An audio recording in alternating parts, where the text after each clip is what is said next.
Watch this. We learned this week Idaho can begin to enforce its ban on gender-affirming care for minors. However, we also learned several Idaho families weren't willing to wait for the Supreme Court decision. It started in the Netherlands in 2009, and since 2009, there's like 3,000 of them all over the world. And one of them has called Boise home for the last several years. We're stopping by a repair cafe to see what kind of stuff some people think is worth saving. We got them, but we couldn't get to them. It's Friday, so we're taking a little extra time to answer your questions you sent us, including, what's up with the weed patch in Boise's Northend? Well, they haven't exactly let it go. I don't know a single family with trans kids in the state that doesn't have an exit plan to become a medical refugee, to flee to get their kids the care that they need. It's a terrifying thing to think that your government has created a hostile medical environment for your kid. And that exit strategy is now in motion for some current, well, now former Idaho families. The Ninth Circuit Court of Appeals put a pause on Idaho's law that bans minors from puberty blockers, hormones, and gender transition surgeries. The latter isn't even happening in Idaho. But this week, the United States Supreme Court rolled back that protection. The pause on the law now applies to the plaintiffs, only applies, I should say, to the plaintiffs who filed the lawsuit. St. Luke's says it leaves some of their patients behind. Within St. Luke's Children's, there are 65 patients currently receiving medication who are negatively affected by the law, they told us. We are a supportive place for questions, conversations, and mental health care, which is often a component of gender-affirming care. But as for the hormones and the puberty blockers, sorry, got to go out of state to get those. And that's where the exit strategy comes in, because as Andrew Bartline learned, some have already skipped town. Years of debate inside the State House. Truth, fact, these medicines work. Nearly fell along party lines. It's just that we want the traditional treatment of talk therapy and being allowed to let their bodies go about their natural course. It spurred protests outside the Capitol, nearly pushing families outside state lines. Until last year, when we just decided, we've got to go.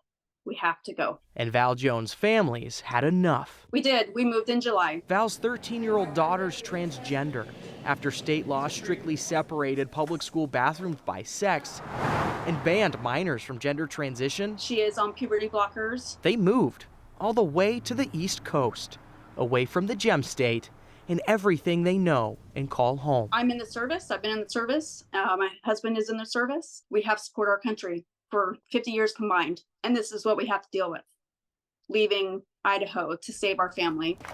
Because on the outside, Val's daughter looked like Val's daughter, and no one had a problem with that, including the schools. Anytime we would tell anybody that they did not know. When she entered kindergarten, she was a female, and the school staff supported us. Have people accused you of grooming your child into this? Never. I never have. So if they have those opinions, they've never been voiced to us. And the problems haven't been problems until the law voiced them to her. And then the whole bathroom ban, that was terrifying to her. None of her friends ever knew. It would be terrifying to any, boy in a school restroom to have the long blonde hair girl walk into a bathroom.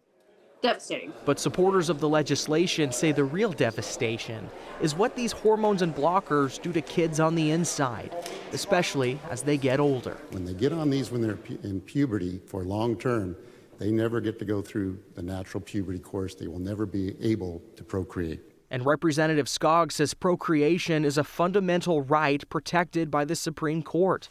And the Idaho Attorney General's office is defending the law on the same grounds. Those suffering from gender dysphoria deserve love, support, and medical care rooted in biological reality. A position made clear in this statement. How does that make you feel? My child is a happy child, happy of who she is, proud to be who she is. If they are forced to live essentially as they were born, that's the suffering involved. I hear the phrase a lot, good riddance. You shouldn't be here then. This isn't the state for you. It's heartbreaking. Idaho is a great state to live in. It has a lot to offer. People can be as loud and as cruel as they want to be on a computer, but you come face to face and you know some of these families and it breaks your heart. Groups of people who have showed up today. And those feelings inside, there is no debate. They take priority over all the noise outside. There are wonderful people in Idaho. There are horrible laws. Moving's created burdens for Val's family. She was able to transfer directly and keep her job in the military on the East Coast. Her husband was not. He is struggling to find a comparable career out on the East Coast now as well. As for the lawsuit, Brian, it is in that Ninth Circuit Court of Appeals, and so it's still being litigated at that level. As we were kind of researching this, it seems a little unique for the Supreme Court to step in. Yeah, they usually wait for it to run its course. Yeah. Which is interesting. Going back to what Representative Skog said, they had physicians who specialize in this kind of stuff testify in committee that what he said is not true, that those are not irreversible drugs and medicines that they use. I want to also say this isn't just about the medication and the hormone therapy. As you mentioned, or she mentioned, it's also the bathroom bill that's still out there in Idaho, that if they still lived here, their daughter would not be able to go into a bathroom of her choice. Yeah, and of course, it's always a case-by-case basis, but for her daughter specifically, they have classmates that have no idea that that kid is transgender, and so they would just, I'm sure, creating go along a with what they problem do. that didn't exist is what that law would have done in that case. Several of them. All right, thank you very much, Andrew. Well, mail time. You know, we get quite a few messages sent to us during the show, so many sometimes. We can't share them all at the end of the day, so we save them for another day, usually a Friday, like today, when we can dig into and answer some comments and questions you have. So let's start with this one. Earlier this week, we commemorated the 99th anniversary of the Boise Depot with a look back on when it was built and what it's meant to the city of trees. And in that story, we mentioned the depot's clock in the tower still operating with the original mechanism, and that it chimes 3 times a day, which prompted Bud in Boise to ask, what are the 3 times the depot chimes each day? Well, Bud, those times were 8 a.m., noon, and 5 p.m. Why, you might ask? Well, I assume so it didn't annoy the neighbors clanging every hour on the hour. Those times were 8, noon, and 5, but they aren't now. According to Boise Parks and Rec, the bell has been disconnected temporarily during construction and restoration work. I mean, the building is 99 years old, and the stucco is in kind of need of a facelift. All right, next question. This one is with regard to the Nampa School District Board of Trustees voting to move Nampa schools to a 4-day week. Now, we didn't cover this story on the 208 per se, but Denise did address her question to us, so I guess we should probably answer it. Question for the 208, she said, if the Nampa School District reduces classroom time to 4 days, does that mean Nampa homeowners will see a respective decrease in our taxes for the district? Short answer, no. Long answer from the school district, who told us while the 4-day school week offers students several upsides to students, families, and staff, cost savings isn't really one of them. They've made this clear from the beginning, they told us. They also said a 4-day student contact week allows an extra day for teachers to lesson plan, which leads to improved job satisfaction, which they hope would lead to better recruitment and retention of those teachers. Students, well, they get more time with family. Yay! Longer class time, though. But that means there's a better chance to bus over to, bus over to schools that are offering some career technical education classes. So there's that, which is a positive. Bottom line, it won't impact your bottom line because, as the district told us, levy funds collected from property taxes aren't really tied to the school schedule. They're used to pay for curriculum, continued staffing, technology, security improvements, those kind of things. It's what the state gives school districts that isn't really enough to cover those expenses. Finally, last week we redialed the story from 2006 when Jim and Monica Walker paid $1 for the historic Albert Beck house in Boise's Northend. But they had to pay to move that 210 home off the lot. And our story was about the impressive ordeal it took to move it to the other side of 12th Street on the corner of Hayes, where it still sits and where the Walkers still live today. And that prompted Dan to message us, I walk by that beautiful house every day. Too bad the block across the street is still just a weed patch. Okay, so we shared that message last Thursday when we ran the redial, but that also prompted another viewer to remind us of the other history of that North End block, the era that began after the Cathedral of the Rockies started buying up Block 75, which is what it's known as, piece by piece, shortly after they built the cathedral in 1968. Their concern, even back then, was parking for church members. So they tried to develop the area not once, but twice. And each time, they were thwarted by the North End Neighborhood Association, the Ada County Highway District, and Boise's Planning and Zoning Commission. 22 years ago, there were still houses on Lot 75. Owned by the Cathedral of the Rockies, they had big foundational plans for the neighborhood. Would you like to leave and see what the issue's about? Which brought out neighbors in protest. We're just concerned about the size. Their concern is over a proposed $17 million apartment complex the church wants to build across the street. They'd hoped to put in 139 apartments with 400 places to park. I'm sure that not everybody in the North End will be happy with the project. And they weren't, despite the offer of hot coffee on a cold day. That's very nice of you. There's not room for expansion here, so their idea is to demolish everything and then expand further. Yeah, the response was no, do not do it. We don't want it. Pastor Dwayne Anders wasn't here in 2002, but he was here in 2018. It is to use this lot for needs within the community. When the church floated the idea of affordable housing filling some of this space. Could we help seniors? Could we help veterans? Could we help refugee families or even just regular families coming into Boise that are looking for affordable housing? But again, the North End Neighborhood Association took issue with addressing that issue. Sizing and massing and setback, and of course your traffic impacts, all impact how that blends in with the historic neighborhood. And it just didn't seem like the congregation or the community was quite ready for the moment. And so we just sat back and said, okay, we'll wait and see what happens. Now, actually, we've been approached by the city saying, will you consider affordable housing? The city's been more of a partner saying, we think this is a great idea to use part of that block for affordable housing. That's still a plan. Is there a timeline? There's no timeline at the moment for anything to move forward. We're kind of just waiting for the right time and the right partners to show up that would make a gift to the community, a gift to the church, and a gift to the city. Okay, so who knows what the future holds for Block 75? As for what is there now, well, it's basically broken up into 4 quadrants. There's the southwest corner, which is now a parking lot for churchgoers. And when that fills up, they expanded the grass lot on the southeast corner, which they use for church activities like hay bale mazes and pumpkins in the fall. The north side, well, that's home to an orchard. That's on the east side with trees of peaches, plums, apples, and cherries. The northwest side, that's where the community garden is, which used to be managed by students from Boise High School. But Pastor Dwayne, he told us today, COVID kind of put the brakes on that participation. However, as you can see, it is still being planted today and tended to by community members.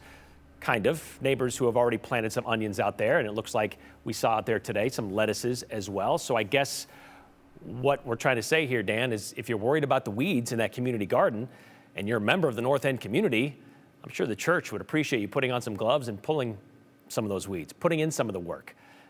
Maybe you can use the tools they keep on site handy.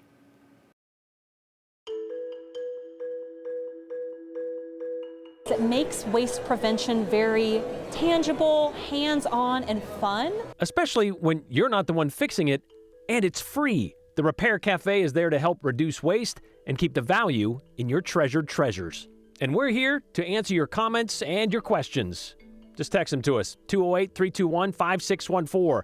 Always include your name and the hashtag #the208. That way we know it's for us, and that way we can share them at the end of the show.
Okay, so you've likely heard the phrase, one man's trash is another man's treasure. Well, what if it never got to the point of trash? Like, what if you could take something broken to a place where they could fix it?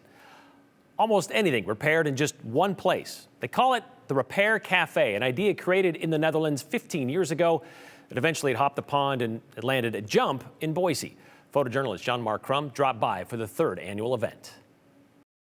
I think you're at the wrong place. You should be at the Antique Roadshow. Yeah. We're getting something fixed today. He has Max here. Max has got a little hole. I tried to repair him myself a couple of weeks ago, and I made it worse. I made it much worse. A Repair Cafe is part of an international movement where community members just help each other fix things. So we've assembled a whole bunch of amazing volunteers who know all about different parts of electrical, non-electrical, sewing, bookbinding, and then we let the public come in with all kinds of different broken objects and heirlooms and then just watch the magic happen. I got him Max when he was little. He really wanted a red panda, and so I ordered it off Amazon, and it was perfect, and he clung onto that thing right away. He attached with it. Every item has an incredible story that somebody's been holding on to it, and they bring it in here. I have these wind-up toys that go back as the beginning of the 1900s and up to maybe the 40s. They have lost their get up and go. I love to fix things. Bothers me to have to throw it in the garbage if it could be fixed. So through our first 2 repair cafes, we were actually able to prevent 500 pounds of waste from going to the landfill because we fixed the items. And Max has a hole. And they watch a seamstress fix it. Here we go. The light in their eyes that it's even possible to fix things. He's being very brave. He's not crying or anything. I hope to resurrect these guys so that my grandchildren, it skipped my children because they weren't working, and now I really want to get them working. Yeah, pass them on. Objects are not these dead ends. Things that they own can be fixed. Hey, yeah, getting help with restoring. We live in a really disposable society. They're very, very old. They treat items differently after they know that they can be repaired. It's just that wide-eyed wonder. Oh, I am so pleased. I'm tickled. You want to give Max a big old hug? Yeah, let's see. Oh, perfect. When you leave here with something fixed, you look at everything in your house differently. Here we go. Yeah. Good job. Thank you so much. Every time a bell rings. The Repair Cafe, though, isn't every day. But there is another one coming up on August 22nd. The free event's going to run from 4 to 7. It's going to be a jump in Boise again, room L5. You're limited to 1 item per person, and it has to be under 50 pounds, so don't be hauling stuff in a wheelbarrow. Bring in things like clothes, appliances, electronics, jewelry, wood, books, more of that kind of stuff. Things made of wood, I should say. But leave your bikes, your weapons, your large appliances, and anything gas-powered at home because, well, that could just be dangerous.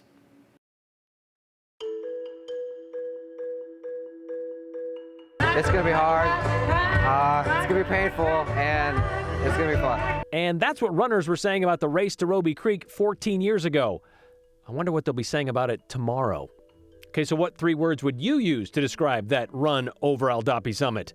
You can text it to us, or pretty much anything about the show, what we talked about today or this week. 208-321-5614. Don't forget to include your name and the hashtag the 208.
A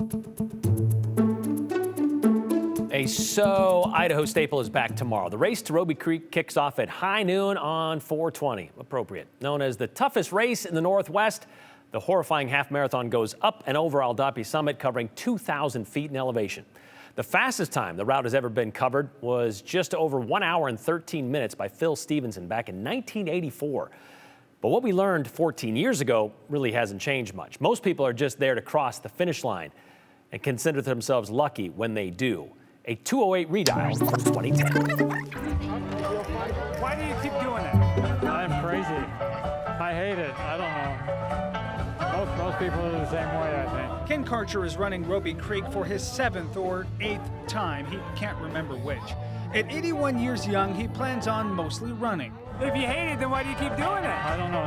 Runners don't know the answer to that. From one of the oldest runners to one of the youngest, 14-year-old Kenny Gunning is running for his first time. What are you expecting? Pain, lots of pain. Kenny runs cross country at school, but has never competed at this distance. What are you expecting mentally? Confusion and, wanting to just pushing myself and wondering why would I do this. He's running because his dad does, and he wants to be like him. Pride, for glory. It's about crossing the finish line. For Team Malice, it's about fun. We don't really know what to expect, so we just want to go out this and have an adventure. Malice is the combination of their first names, Mary and Alice. Even though they're on the same team, there's still competition. I'm planning on tripping her at the last minute. Eric Zinn is running for his 3rd time. I just like to get better records, see if I can beat myself, and it's fun, so it's a challenge. He's even sporting a popular symbol to stay motivated. It's don't stop, so Superman never stops. I got on my wrist too. And what better motivation than running for a friend fighting cancer? We are the Robie Creek Lunatics, and we are running this in honor of our friend Lou Russell, who has been fighting colon cancer. Only a handful in this group have ever run the race. How many people have run this race before? The rest are in for a surprise. Not good.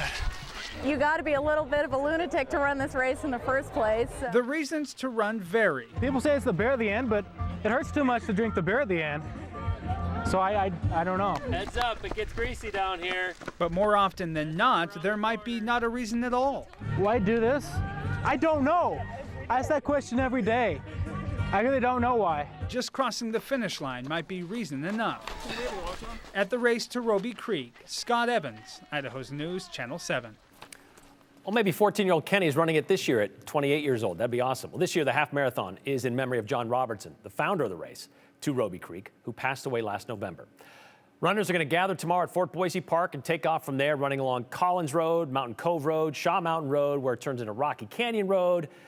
Until then, runners reach Aldapi Summit, and then they descend into Robie Creek. And if you're in the area, watch out for rolling road closures near Fort Boise until about 1 p.m.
Let's wrap up this week with your comments. This one from a stressed mom of a trans child. My daughter is one of the 65 St. Luke's referenced in their statement. This week has been a nightmare for my family. Out-of-state care is a great option, but her puberty blocker is currently due, and we are weeks out of for an out-of-state appointment. It's time to start getting signatures and get it on the ballot to change transgender affirming care laws and abortion laws in Idaho. Better than going to court all the time, says Scott. Legislators who say that with gender affirming care takes away the ability to procreate. Thanks for pointing out that's not true. You know who can't procreate? Kids who take their own lives because you take away gender affirming care. Don't tell me our legislature is pro-life. Once again, the community garden is still being worked on by science students at Boise High. Oh, maybe that's why nobody got back to me. So they're looking for somebody to take over for it. If you can, that'd be great. Don't like the coat? Well, try tomorrow.